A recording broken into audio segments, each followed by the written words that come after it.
Welcome back to the 3 months of Modal Logic, sequel to 100 Days of Logic here at Carneades.org. Today we're going to be continuing with the Carneades Halloween edition number 3, the 3 paradoxes of Deontic Logic. In this video we are going to be looking at the paradox of Kant's Law. Well, Kant's Law, if you are unaware of what that is, says that ought implies can. Basically, anything that you should do, you must be able to. Or, in other words, if it's obligatory that P, it means it's possible that P. It implies that it is possible that P. Now, imagine we have the following statements. You should return things that you borrow, and you borrowed my car last Tuesday. It's obligatory that you return things. It's obligatory that are. You return my car. But also you crashed my car, so you can't return it. It's not the case that it's possible for you to return R. So, according to Kant's law, we have something of a contradiction. Either it needs to be made possible that you can return my car, or it's no longer an obligation for you once you've crashed it. It seems that in this case, you are obligated to do something that you cannot. Perhaps imagining that you don't have enough money to buy me a new car. Similarly, if you were obligated to pay your debts but have no money, you would be obligated to do something that you cannot.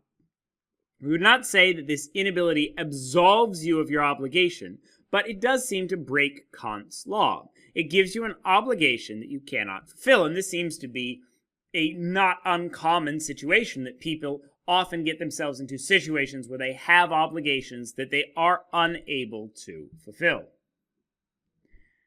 A proponent of Kant's law might argue that when we say ought implies can, we're not talking about possibility in terms of the ability to do something, but rather in terms of logical possibility. So we interpret that diamond not as possibility in terms of I can do something, but in terms of in some possible world, I do it.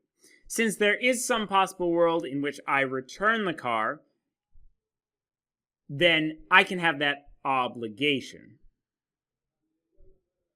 Okay? Or since there's some possible world in which you return the car, you can have that obligation. However, it seems to me that such an interpretation of the law will significantly weaken it. Just because in some possible world I can feed all the hungry or stop global suffering does not mean that I can.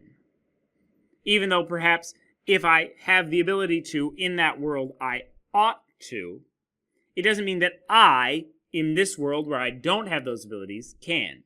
If I should do all the good that I can do, that does not mean that I must do all the good that I can do in some other possible world where I have a great deal of money or power.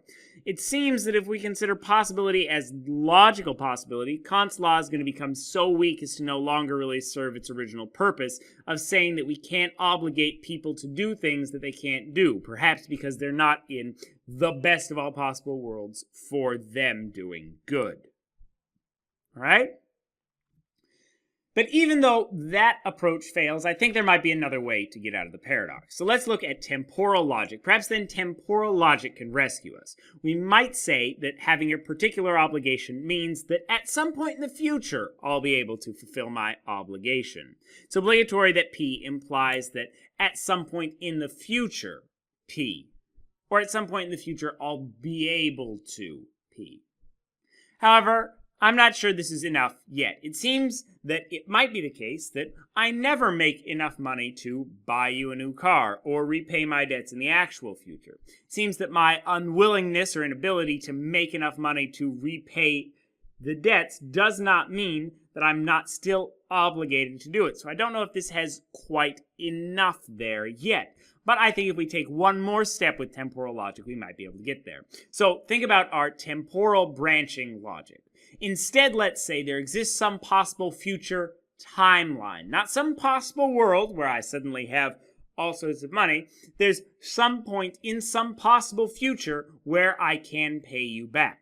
Based on my decisions, I might end up in that future or somewhere else. If something is obligatory, there must be some point in some possible future where I can fulfill that obligation. It's obligatory that P implies that in some possible future, P.